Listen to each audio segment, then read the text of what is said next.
Ravi de vous retrouver sur France 24. Bienvenue dans ce Paris Direct qui démarre. Voici tout de suite les principaux titres du jour. À la une, ce nouveau front ouvert ce week-end par l'armée russe au nord-est.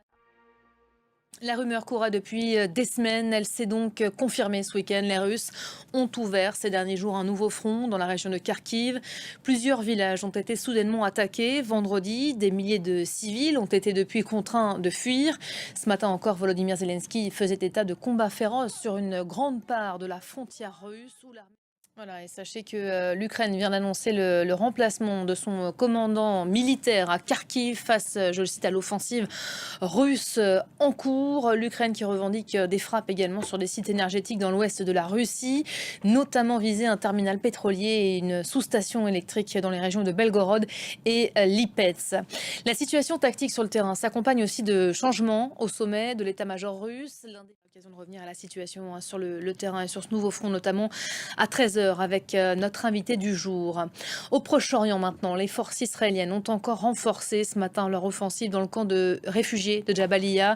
La situation dans le nord de la bande de Gaza où les opérations à la périphérie de Rafah également plus au sud se poursuivent. Voilà, l'offensive sur Rafah, une opération redoutée par les Occidentaux et une stratégie qui interroge. Pour Anthony Blinken, le secrétaire d'État américain, le Hamas sera toujours présent, même au cas d'offensive d'ampleur. Écoutez-le, il s'exprimait sur NBC. Voilà, on va aller plus loin avec vous, Bilal Tarabeh. Bonjour, Bonjour Bilal. Elisabeth. Je vais citer de nouveau le secrétaire d'État américain. Même en cas d'offensive d'ampleur, le Hamas sera toujours présent dans la bande de Gaza. Alors comment est-ce possible? Comment le Hamas peut-il réapparaître dans les zones qu'on appelle nettoyées par l'armée israélienne? Alors pour comprendre, je vous propose de diviser la question en trois.